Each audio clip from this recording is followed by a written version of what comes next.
欢迎来到巴巴娱乐呀频道，请订阅频道，所以大家不要错过当天最热门的新闻。我们今天的时事通讯包括以下内容：欢迎来到巴巴娱乐呀频道，请订阅频道，所以大家不要错过当天最热门的新闻。我们今天的时事通讯包括以下内容：诚意，航则将至。诚意在某一时刻决意不再对未来做特定畅想，也不太愿意依靠时间去丈量自己所取得的成绩。握紧眼前的方向盘，他带着决心实实在在地走过一道又一道旅程，这是他在持续化的世界中寻找到的方法论，而这终将会在他行至过去没有预想过的未来。走过石子路，才有向前跑的底气。诚意有时会记起自己拍《唐宫美人天下》的那段时间，那时他刚入行，片场的一点动静都让他止不住好奇。也因为是自己的第一部戏，忐忑总是比自信来的要更多。他每天在家背台词，模拟现场，演完了就再来一遍。进片场的前1个月，厚厚的剧本他已经完全熟悉，应该没什么问题了吧？他暗暗想到。结果真正到了片场之后，他人还是懵了。听到导演在一边喊人怎么不在机位里了，他这才发觉自己早已出话。后来他经常会回想起这件事，每次想着想着便开始发笑。我就在想，我不是准备的蛮好，怎么一到现场就处在那儿了？片场的流程很多都在诚意意想之外。以前以观众视角去看，他觉得拍戏部都是顺着故事发展从开始到结局这么去拍。他真正成为演员之后，才发现压根不是那么回事。有时第一天去片场就已经跳拍到大结局的那场戏。旁人问他感想，他心里只觉得纳闷，第一场戏就拍结局角色死了的戏份，前面什么都还没经历过，这到底该带着什么情绪去演呢？后来他终于琢磨出来了，只能靠自己慢慢去实践，一遍不行就再来一遍，总会明白整个剧组以及这个戏到底需要什么。这个道理不只应用在对剧中角色情绪的揣摩，还有对不同人生体验的参悟。很多职业诚意都没有实际接触过，演底线之前，他只能凭着以前看电视剧时对法官的既定印象去揣摩。等到真正去法官工作的现场旁听，再到后期实际演练，才发现一个职业远比大众远距离旁观要承载得多。参与和法医有关的节目时，也让他有同样的体会：为生者权，为死者言。任何一个职业都有道不尽的辛酸与不易，他越来越明白这点。帝舵岭前行 FXD 纪实腕表阿灵机红牛帆船队特别版。同样明白的还有付出与得到之间的守恒原则。头几年拍戏时，诚意时常没日没夜的拍，白天和黑夜完全颠倒也是常有的事。他不觉得辛苦，始终带着热情进片场。那时候他没想别的，也没时间去想些别的，满心都是想要获得更多的经验，就得比别人付出更多。揣着一颗赤诚的心往前走的人，总是能看到远处的光亮。后来他终于从第一次不会拍戏、不会站位的自己，成为了越来越稳的自己，恍然间完全不一样了。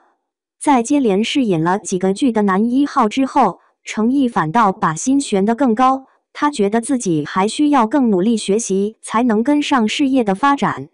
他开始明白被看到是一件不容易的事。身边有很多师哥师姐、师弟师妹，大家都非常努力，也都为这份职业付出了很多，但不是每个人都能很幸运的被看到，已经有不少人被迫转行去做其他职业来谋生。这些场景时常鞭笞着他，让他发觉一直以来的工作机会有多么珍贵，也因此更想把时间花在演戏上，尽力将每个角色演好。帝舵岭前行 FXD 纪实腕表阿灵机红牛帆船队特别版。长期全身心投入工作，当然会生出疲乏，只不过诚意选择转换自己的视角来好好消化，今天这场戏演好了，我就会很开心；明天那件事做好了，我也会有点成就感。抱着这样的想法，累也不是什么值得抱怨的事了，反倒会觉得每天都有些好事发生。这样的心态一旦成为惯性，人也就跟着像是有了某种感染力一般。当你足够热爱自己的工作时，你自然会凝聚来一帮足够好的人，这或许是一种吸引力法则。什么样的人就会找到什么样的朋友。程毅也越来越享受和工作团队共同努力的过程。在他看来，每个故事都有独特的地方，如何把角色特质挖掘出来，离不开每一个工作人员的努力和智慧。在每部剧的准备阶段，程毅都会经常去找导演、编剧以及片场的其他工作人员聊天，想着要怎么才能给角色增添一点新的活力，给观众带来不一样的东西。莲花楼的拍摄同样如此，大家总会凑在一起就某个点给出意见，设想人物的逻辑是否通顺，即使不少修改都集中在细节上，也给角色的塑造带来了意想不到的影响。观众很聪明的，你有没有用心，他们一眼就看得出来。是演戏，也是和角色一起体验成长。戏拍得久了，程毅觉得自己也变得不一样了些。10几20岁的时候，程毅尤其活泼，没什么特别的事需要自己操心，看待问题也只能看到表象。等到真正步入社会开始工作，他才发觉当初的稚嫩，人也随着经历的增多，逐渐变得沉稳起来，一直想改掉的精神不够集中的问题也自然而然地解决了。他想到读书的时候，那时爸爸妈妈总是觉得他不够认真，时常看着看着书就睡着了。直到程毅从事了自己喜欢的职业，开始当演员之后，他能抱着剧本不厌其烦一遍又一遍地看，这变化连父母都觉得很惊讶。工作还给他带来了另外一些好的习惯，譬如说饮食，这么些年下来，程毅已经习惯给自己做点水煮菜，把食材焯个水，再简单做个锅底，不消一会儿便能开饭了。如果工作期间挤不出足够时间去运动，程毅会尤其在意摄盐量和碳水含量，想着法子尽量不让自己水肿。如果一部戏每天都有你的戏份，那必须通过这样的方式保持好状态，不让自己有太大的变化。这也是每个演员都在做的，但正常的生活就不要这样了。吃好每一顿饭，拥有一个好心情更重要。如果有时间，程毅一定会挤出时间去健身，有好的身体素质才能把武打戏拍得更出彩些。要是再往前追溯，运动的习惯也是演员这个职业带来的。那时程毅去面戏，会有人说，你个男孩子怎么都没有肌肉？意思是的，先把身材练好，才有机会贴合更多角色。程毅心想，等着吧，转头便去猛练，给自己练出了一身肌肉。后来他发现，运动的确是必要的，比如说你去演个健身教练，演个拳击手，又或是一位军人，那肯定的有身体条件，不然怎么让观众信服？再者，作为演员，举手投足会被荧幕放大，为了展现更好的精神状态，运动习惯也自然保持了下来。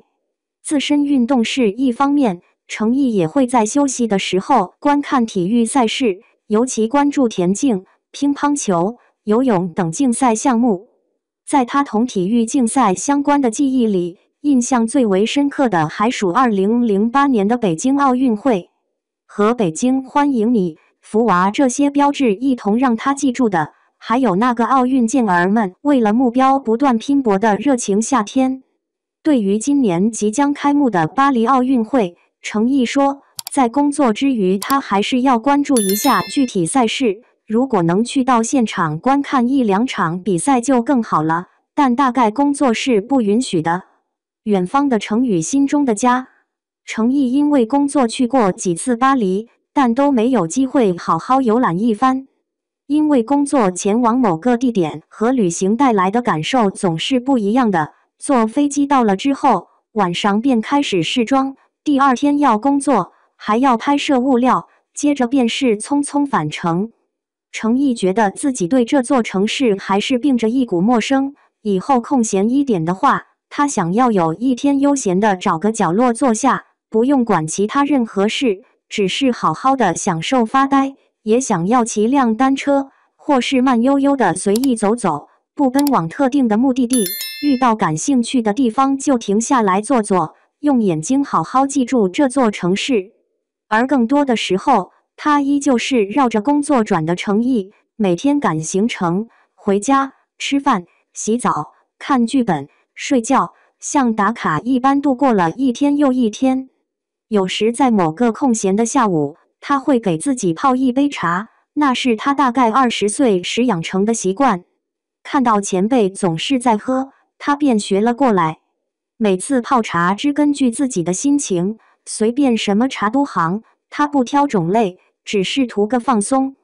在早以前，他还喜欢钓鱼，手握钓竿，注意力集中的状态总是会让他的心变得平和又开阔。只是这几年实在没有时间，甚至连自己的装备放在哪个角落都没办法立刻记忆起来。同家人待在一起也是程毅自我治愈的方式。随着家人年纪越来越大，自己陪伴他们的时间也会越来越少，这让他养成了一个特别的习惯，只要去到哪个不错的地方，或是吃到什么美食，他便会下意识地想着下次要带家人来一起看看。有时遇到不算过于繁忙的拍摄工作，他也会让家人前往当地。我没时间逛，但我会鼓励家人多逛一逛，想让他们趁着现在这个年纪多走走。前段时间程毅还回了趟湖南，那是他近期最快乐的几天。看到了家里的亲人，吃了几顿日常饭菜，也算是给自己找回了些自在。能挤出时间回趟家总归是难得的事。每次回去，程毅都会发觉街道像是又翻新了一遍，想要循着记忆找点踪迹，却又不知道该从哪儿开始找起。湖南人爱嗦粉，之前回老家的时候，他会去小时候常去的粉店，结果发现那家店铺早已拆除，他觉得有点难过。明明记忆里还浮现着当年同粉店婆婆说我这一碗少放点辣椒的画面。他当时想，要是那个时候自己拜婆婆为师，说不定现在能成为米粉大师。坚持着小小的铺子，小时候的味道说不定能传递下来。想着想着，他又开始发笑。他清楚一切都在以各自的规律向前发展，一切也都有着各自的未来。改变是件好事吗？他有时不禁会想，却也明白人要去遵循，去感受变化为人指引的每个方向，无论他最终会带领人前往何处。而有着这些赤诚想法，时而驻足，但更多时候将自己抛掷于工作中，想要将每个角色塑造的尽善尽美的程毅同样如此，终将抵达自己的远方。程毅，其实我自己也不太了解，但是有看到一些粉丝会形容我猛猛的。我也看到了一些我犯猛状态的剪辑视频，家人群里有人发进去，大家看得直乐呵。我说不清自己是怎么回事，很多时候上台前我会像第一次演戏那样做足准备，等到真正上台之后，心里却突然冒出一个声音，怎么回事？感觉自己都不太对了。一旦有这种感觉，我就知道，哎呀，又要掉线了。程毅，我练习过，但是好难。以前想过别人在台上那么轻松，我应该也可以，但等自己真正上去之后，就发现这真不是什么容易的事。我现在对放松的理解就是看感觉，要看对话发生在什么样的场景下，也要看对方是什么样的人，它更多时候是自然而然出现的，或许同磁场相关。